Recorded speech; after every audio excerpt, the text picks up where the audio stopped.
Pacific Northwest is a land where water flows. Water everywhere, but so are the rails.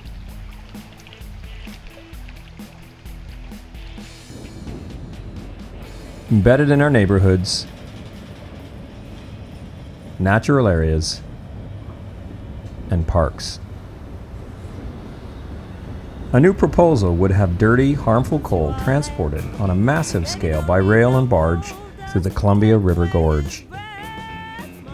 The old and new agree. Mama don't want no, baby don't need no coal train. Everybody work hard. In Milwaukie, Oregon, citizens Gene Baker and Chris Ortolano reached out to the community and formed the Milwaukie Coal Task Force.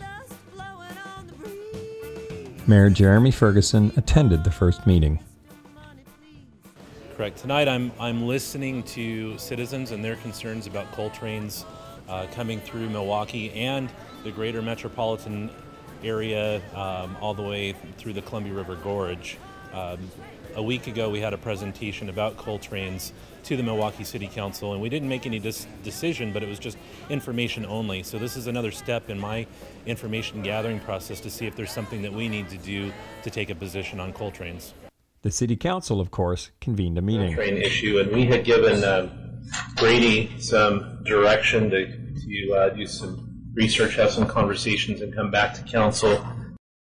Council asks that staff contact other jurisdictions and have put together resolutions to see what they've learned about potential effects. In the cases of Hood River, Stevenson, Washington, a group of citizens approached council and raised the issue. The governor's efforts to have a health impact study as well as an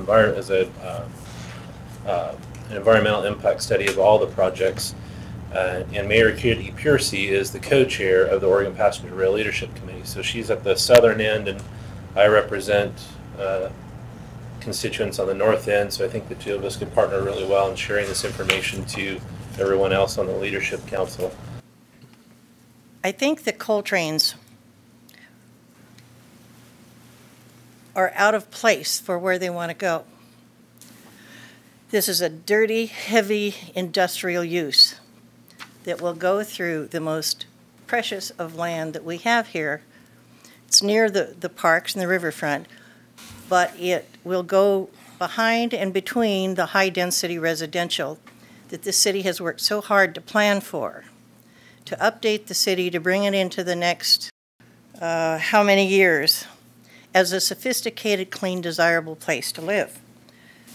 So here comes the dirty industrial alongside our commercial, our retail. The neighborhood district associations to encourage them to think about the impacts of coal train exports, particularly the risks associated with public health and safety, and as Mayor Ferguson has pointed out, congestion. I'm all for everyone having jobs and bringing more jobs to the state, but I'm sure there's a way to find jobs that aren't poisoning and affecting the value and health for the rest of us. Making a decision that will impact the citizens of Milwaukie and their children and their children's children. This is a global decision. It may be small because we're in Milwaukie. Milwaukie turned to Coos Bay for answers. That would ramp up to 10 unit trains every week, and then at the full scenario, 10 million tons, you would see 2 unit trains a day in each direction. Hopefully there's enough built into that to put into ongoing maintenance. And do you happen to know the mining company that would be mining them? Organizations that support Power Pass Coal sponsored a community forum.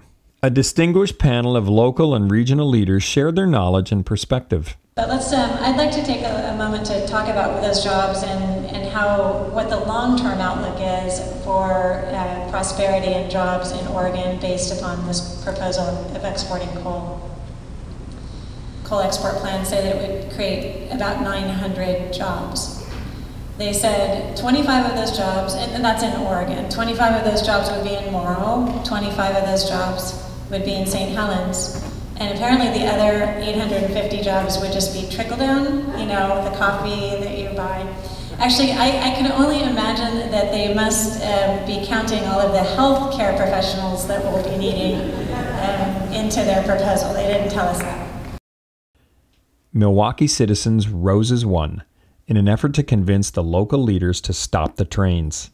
Matt and Jasmine have put up maps of the city of Milwaukee and showed where the rail line goes. And I want to call out a few specific locations along that rail line. It passes through the Three Creeks Natural Area, and we've really worked hard to tell our county commission that we want to protect that natural area. Now,